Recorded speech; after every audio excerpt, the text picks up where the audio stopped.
Ad News Magazine YouTube channel. Mostly we post these topics.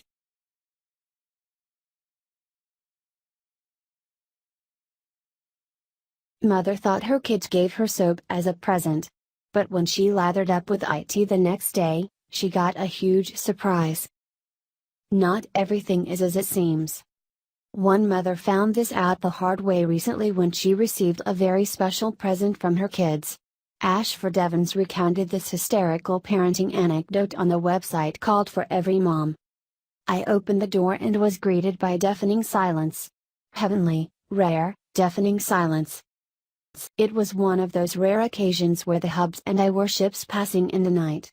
I was returning home late from a business meeting. He had left in the early afternoon for a boys' fishing trip. We had bartered and begged and delegated the children to different friends and family scattered throughout the town in order to cover the 6 hours in which neither of us would be in town. And so what I came home to after a long delayed flight and subsequent 2-hour drive from the airport was sweet silence and an empty house. I took my time unloading my suitcase from the car as there was no one home to need anything, nay demand anything, from me immediately.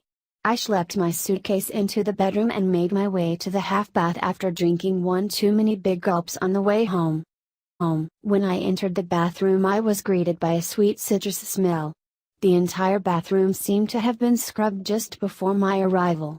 I looked around astonished that my husband would think to clean the house just before my arrival. God knows how much I hate returning to a messy house, and that's when I saw it. One of the children's cereal bowls sitting on the shelf with what seemed to be an old bar of soap sitting in it. I didn't remember buying grapefruit-scented soap, but it could have been from years ago. They have a tendency to dig up things long forgotten and put them on display for me. It looked just like a bar of soap looks years after its prime. You know, when it's all dried up and misshapen? But it smelled delicious. I picked it up and held it to my nose, breathing the scent in. The smell of fresh grapefruit in a perfectly silent house is just short of heaven, I believe. The thing was, I just couldn't quite place when I had bought fancy soap and just exactly where they had found it. Throughout the night I returned several times to inhale its tropical scent. In between making dinner and washing my face. I never bothered to wash my hands after fondling it because it was, after all, just soap. The next morning the spell had been broken as I left to collect all the children and return to my life of chaos and macaroni and cheese, leaving my grapefruit-scented silence as a memory. It wasn't long after we returned when Annie emerged from the guest bathroom pressing the bar to her lips and breathing deeply, saying, "This is my favorite. I love the way this smells." I know. I wholeheartedly agreed. "What is that? Where did you guys get that?" I asked. "Meanie found it in the boys' bathroom at Taekwondo and brought it home," she happily replied. And that's when it hit me. It wasn't some upscale boutique $15 soap I had been caressing for the last 12 hours. It was a urinal cake. That's right, catch your breath. An effing urinal cake. A urinal cake. A urinal cake from the public gym I take my 5-year-old for Taekwondo 3 times a week.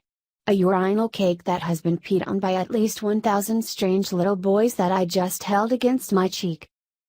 With this realization I screamed and jerked it from her hands, flinging it into the trash can. "No!" she cried, bursting into tears. "It's my favorite." "Wash your hands, your face, oh God, wash everything!" I screamed back. And everything went black. When I came to, I realized I had only 2 options.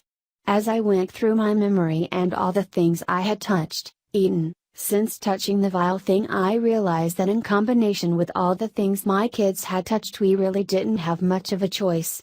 I mean, Taekwondo is on Wednesdays and this was now Saturday. This thing has touched basically everything in my house at this point. So clearly our options were 1. Burn the house to the ground, or 2. Pretend like it never happened and drink a bottle of wine, or 2. I'll leave you guessing as to which I choose. But either way, here's to kids being the most disgusting creatures ever to crawl the face of the earth, and to teaching us some humility in the process. Almost all parents would agree that kids are great, but they'll always be the first to admit that they can be pretty gross sometimes, too. This story is only one example of just how bad it can get. But who of us hasn't experienced something equally as disgusting at some point in our lives? And in the end, we almost always look back on it and laugh. Because sometimes you just have to. Thanks for watching. So let's get started. And subscribe this channel, newsmagazine.com.